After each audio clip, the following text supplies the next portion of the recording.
Africa Prime, brought to you by Jamison's Select Reserve.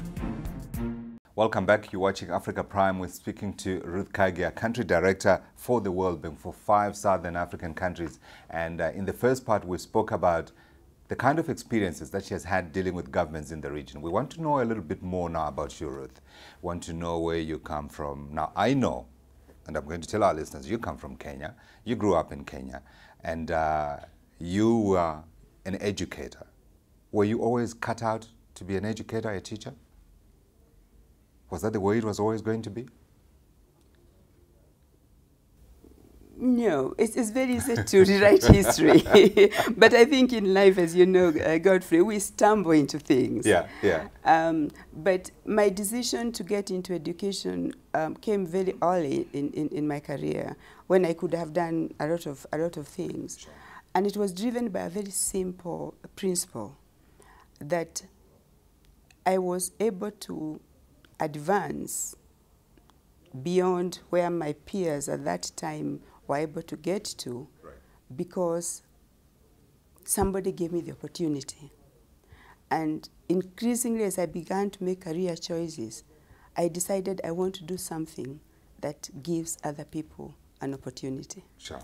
So you went into teaching. So I went into teaching, not so much as a job, but as a means to create opportunities for people. How many years was that?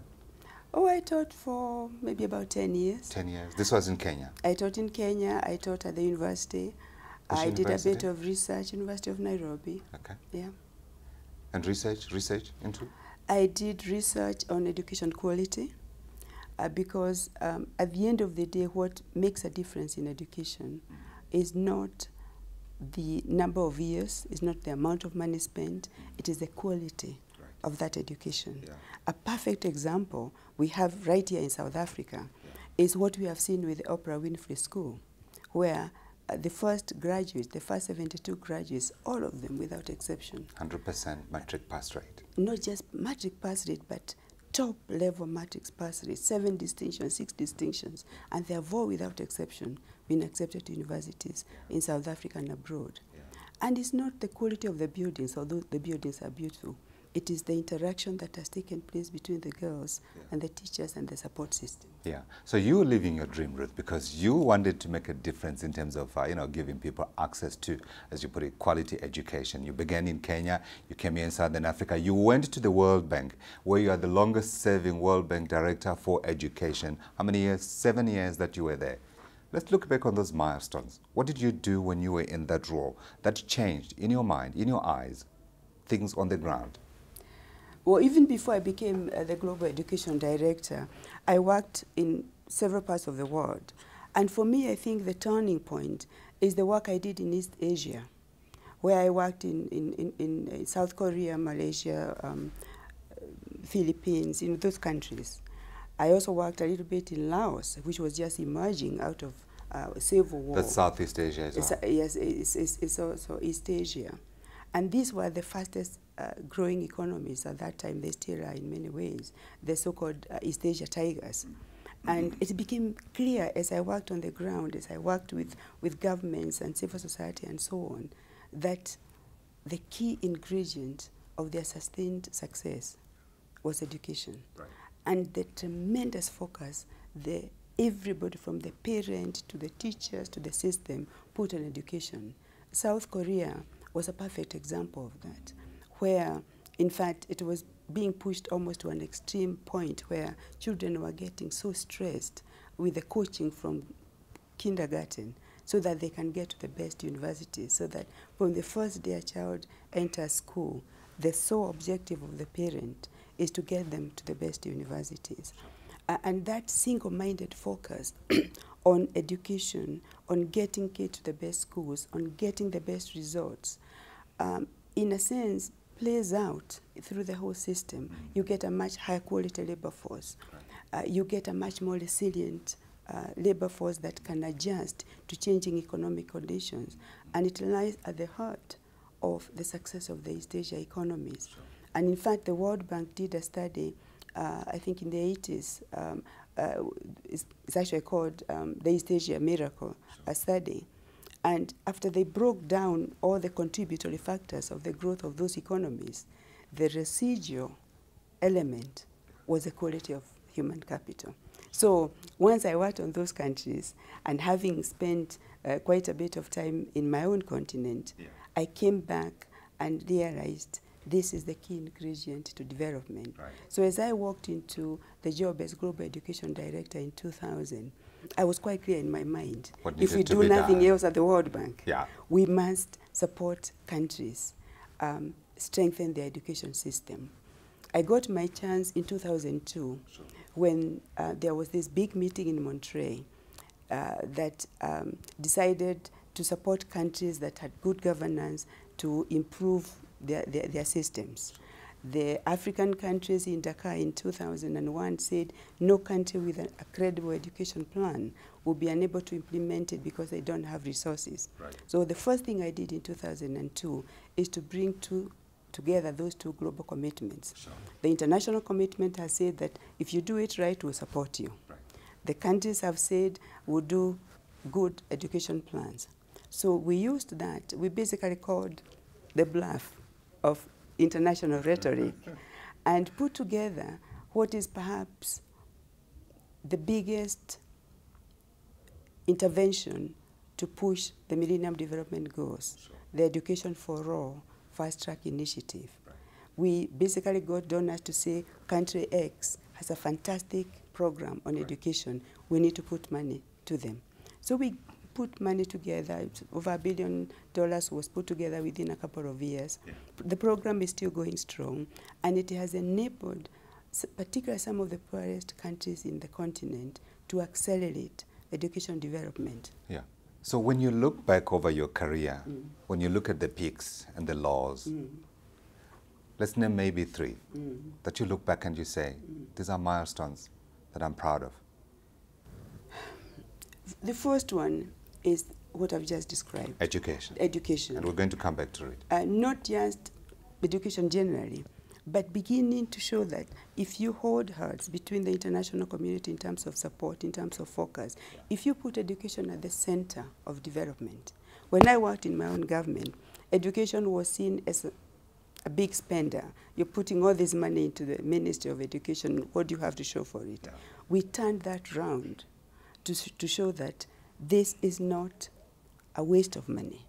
President Nyerere said, if you think education is expensive, try ignorance. Sure. And we kind of put education as an important financial issue so that ministers of finance would begin to see this as a key investment. So I see that as a major outcome.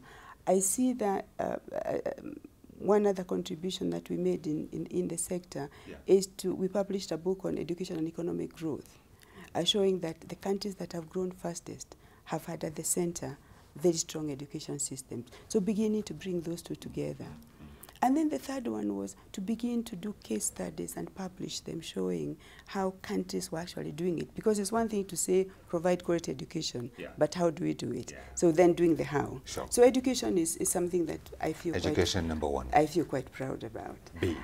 B is some of the work that we've done here in the last 3 years. Here in Southern Africa. Here in Southern Africa. When I came here in 2008, it was just at the beginning of the global economic crisis.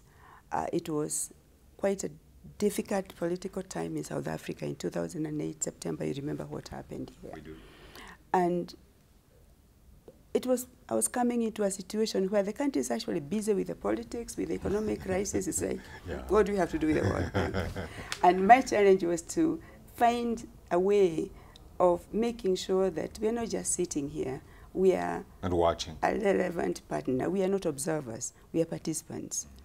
We are not just participants because we have an agenda. We are participants to support this country, these countries with these programs and do what it's already trying to do.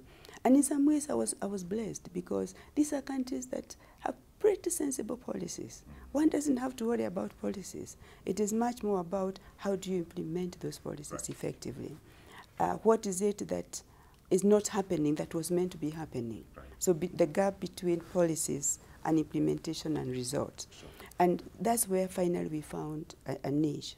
very soon in 2008, after I came back, we had the issue with energy. Right.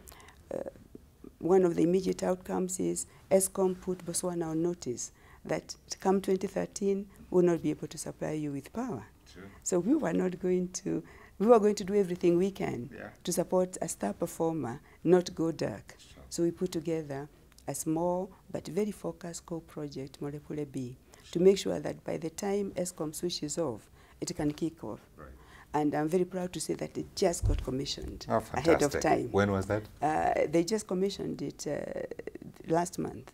So they're already beginning to pick up some of the slack from ESCOM through the new project. Sure. And we were doing this knowing very well that there's a lot of opposition to core projects. Yeah.